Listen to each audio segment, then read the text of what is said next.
If you're using your podcast to generate, educate, and convert right fit clients, if you want your podcast to be a sales asset, you have to show up for it to be that way. Your podcast generating business for you, working as a part of your sales process, has to start with you as a host, setting it up to do those things. It cannot do those things on its own. We have to raise our standards as business owners who are using a podcast as a part of our sales team. It is not enough to think that we can just sit behind the mic every so often and that's going to quote unquote get our brand out there and the business will follow. We have to be showing up for it. And today we're going to talk about the 3 elements of this you cannot skip. Welcome to the More Profitable Podcast with Stacey Harris. I'm Stacey, and this is the spot to learn more about the strategies, tactics, and tools you need to build your more profitable podcast. My team and I work every day with podcasters like you to shift shows from frustrating time sucks to productive members of your sales team, because your show should be built to generate and convert leads. So let's get into it.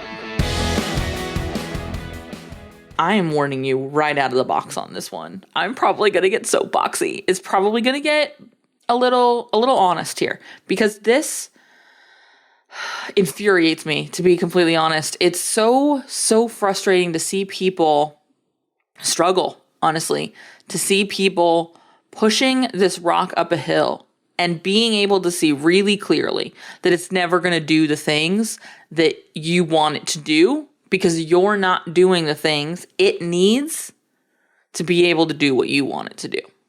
It's just never going to get there on its own. And this stems from, frankly, years. I say this as somebody who's had a podcast for more than a decade. Years of people saying, oh, you want to build an audience? Oh, you want to grow your personal brand? Oh, you want to be able to nurture your clients? Just start a podcast. All you got to do is get behind the mic, talk for a little bit every week, and then podcast. It's easy. And honestly, it's not difficult. There are a lot of steps. There are a lot of things that need to get done. It's a reason why we do it for other people, and why, frankly, one of the best things I ever did in my business is allowing my team to support me in doing this show too. Because I'll tell you, it took a while, and there are times where I screw up the process and I have to do it myself. And I am reminded how valuable it is that my incredible team, that this incredible team that helps all of our clients is here, because it's just better.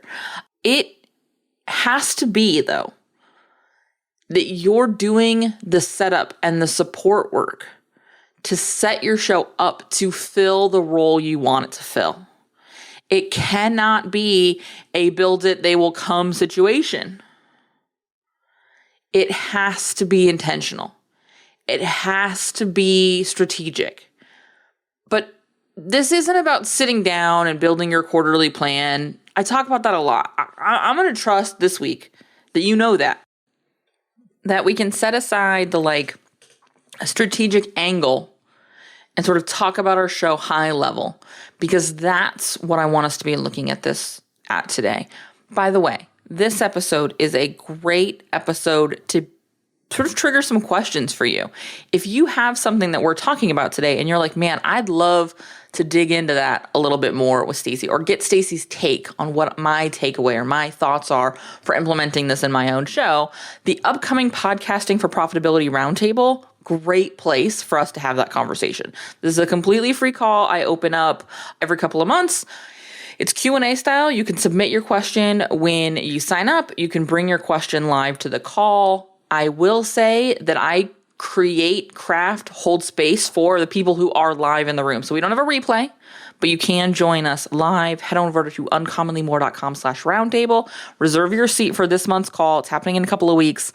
Reserve your seat. Submit your question if you've got one, especially, like I said, this episode's a really good one to maybe get some wheels turning around something you'd like to tweak or shift in your own show to make sure that you're accounting for the fact that you want your show to be selling for you, that you want this to be a sales asset. That is the purpose of these roundtable conversations.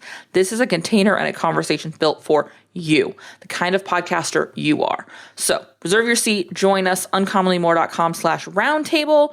If you don't see this month's details anymore and you see future date details, cool, sign up for a future date.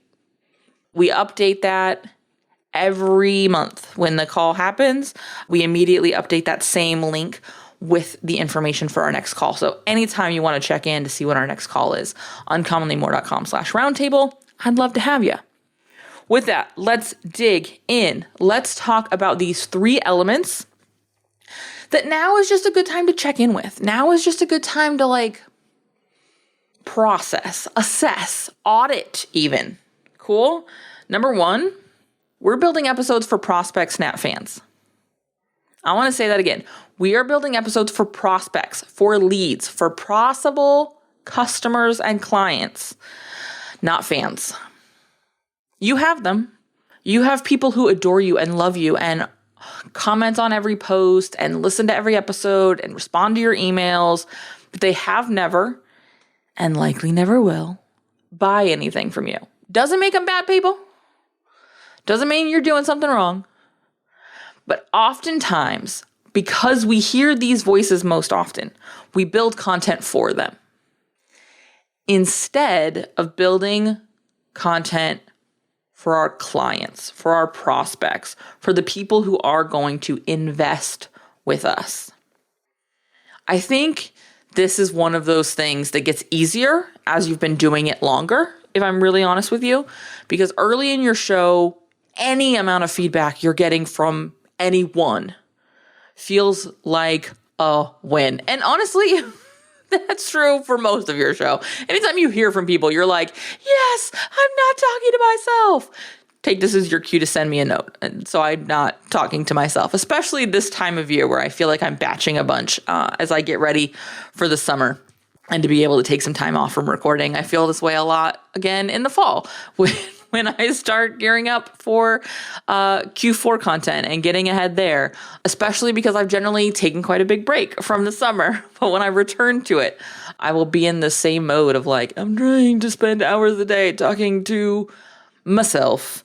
And that can be hard. And so when you get a note, when you get a DM, when you get an email, when you get whatever from somebody and they're like, I love this. This is great. Could you also talk about?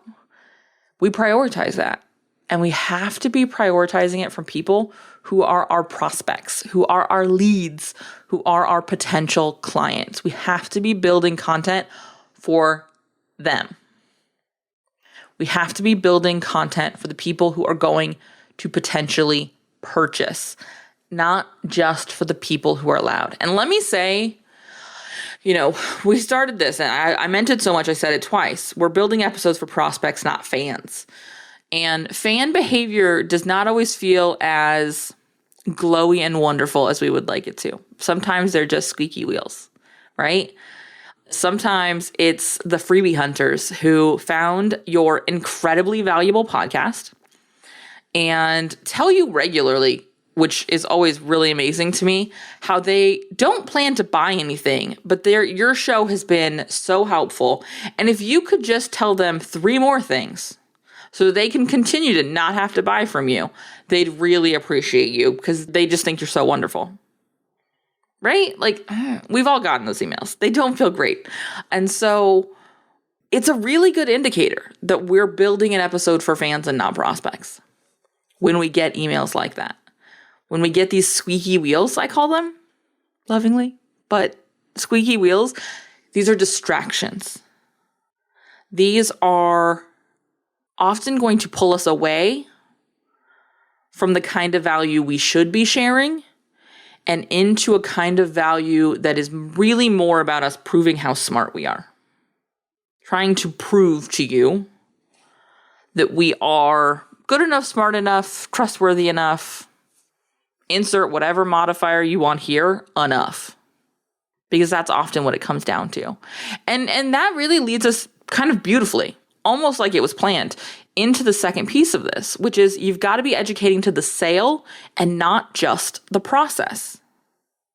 Because sort of tying these two together, When we're educating solely on the process, we are appeasing the squeaky wheels. We are improving behavior. We are just trying to convince you that we know enough for you to be willing to talk to us. And that's just not a good place to be coming from. Nobody wants to buy from the person desperately trying to prove themselves.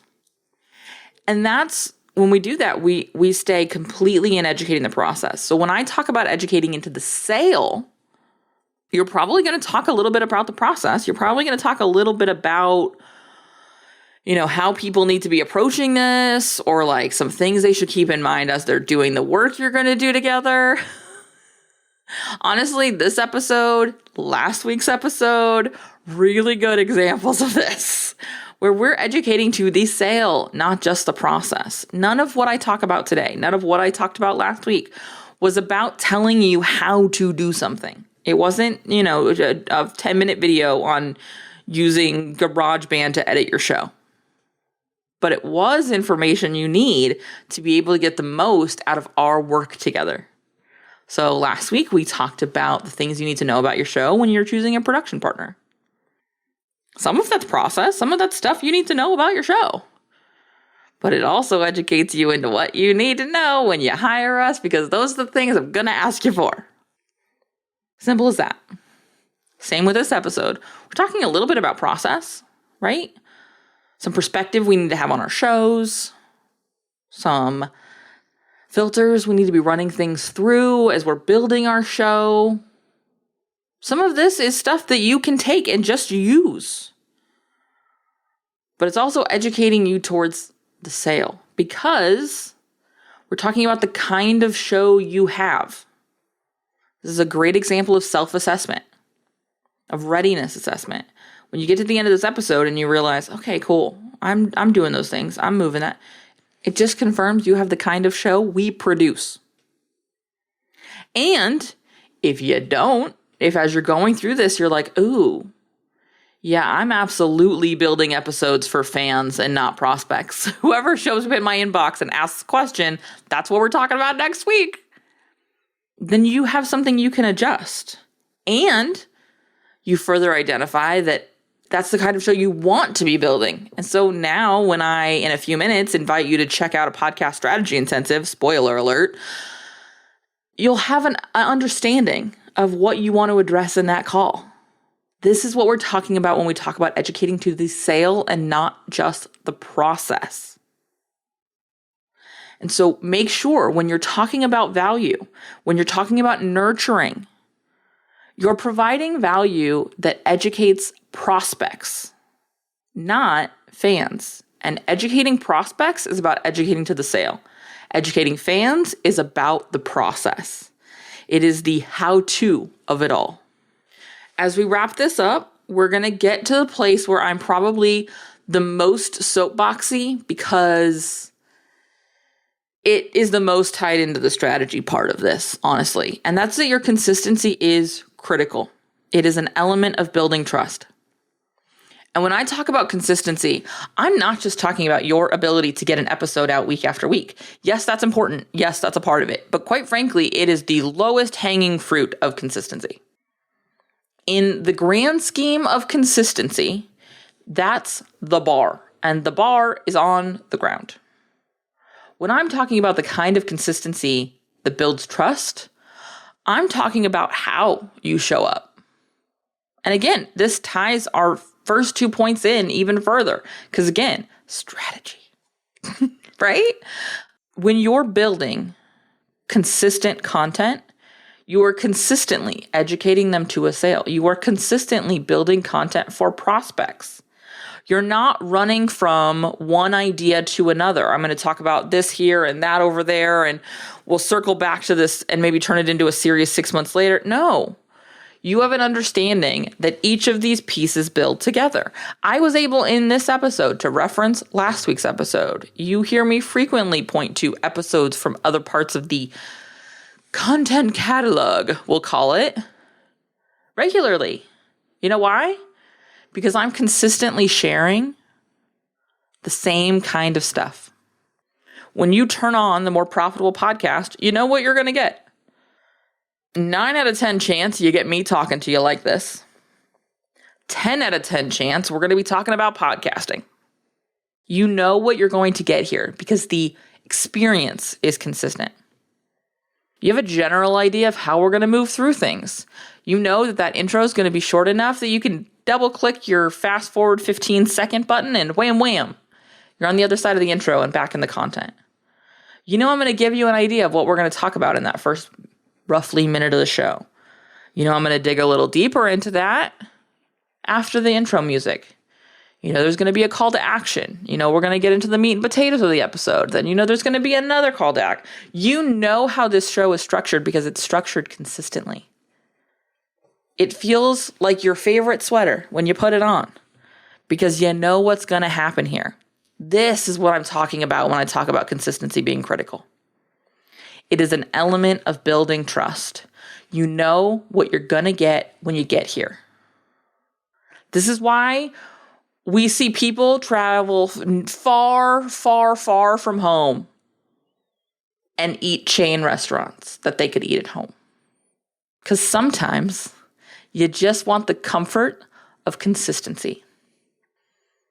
And so, are you building something that offers your listener, your prospects, the comfort of consistency? Or are you so wrapped up in just meeting the deliverable of getting a show out the door more weeks than you don't, that you are all over the place? And your listeners don't really know what they're going to get when they open up an episode. They don't really know what's going to happen.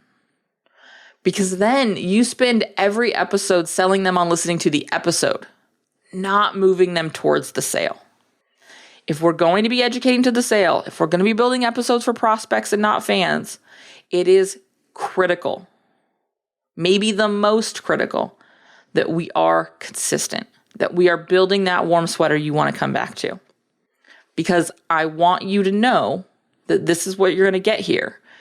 Because then it's easier for you to trust that you're also going to get what I tell you you're going to get when you take the next step. When you commit to 12 months of production work, when you book your intensive day with me, when you join us for 3 months inside the Profitable Podcaster Mastermind, whatever the thing is we're selling, you know what you're going to get because you understand that you're stepping into something you're familiar with, something you're comfortable in. And that's a container I've crafted and curated. And that's the trust you build when you look at consistency as more than just delivering the episode as promised. All right? I told you that last one was going to be the most soapboxy. I think I told you anyways. I meant it. As we shift gears, this is a perfect opportunity for me to once again deliver the thing you expect. If you're not sure about any of these things, if you want to be doing all of these things more consistently, see what we did there? A great place to figure that stuff out is a podcast strategy intensive. It really is. So head on over to uncommonlymore.com/intensive. Let's book a free, no obligation 30-minute conversation and talk about if this is the right next step for you. All right? With that, I will see you on that call. And of course, I will see you right back here on the More Profitable Podcast next week. Bye. Thanks so much for listening to the show. Remember that content consumption does not make changes. So commit to doing something from today's episode. Maybe it's taking action on what we talked about. Maybe it's reaching out to me and learning more about podcast strategy intensives or what podcast production looks like with our team. All of that is over at uncommonlymore.com. And if you haven't yet signed up for the podcast newsroom, I want to remind you that is a great next step. If you're not really sure what comes next, hang out over there. Get those exclusive private episodes. That's over at podcastnewsroom.com. And the last favor I will ask, because social proof is endlessly important for sure, is to leave a rating or review for the show. If you go to ratethispodcast.com/more, that's the easiest way to do it. But I would love to hear what you thought of the show, what you think of the show, and if the show has been helpful for you. I can't wait to chat with you. So this is just the start of the conversation. Reach out so we can keep it going. Talk soon.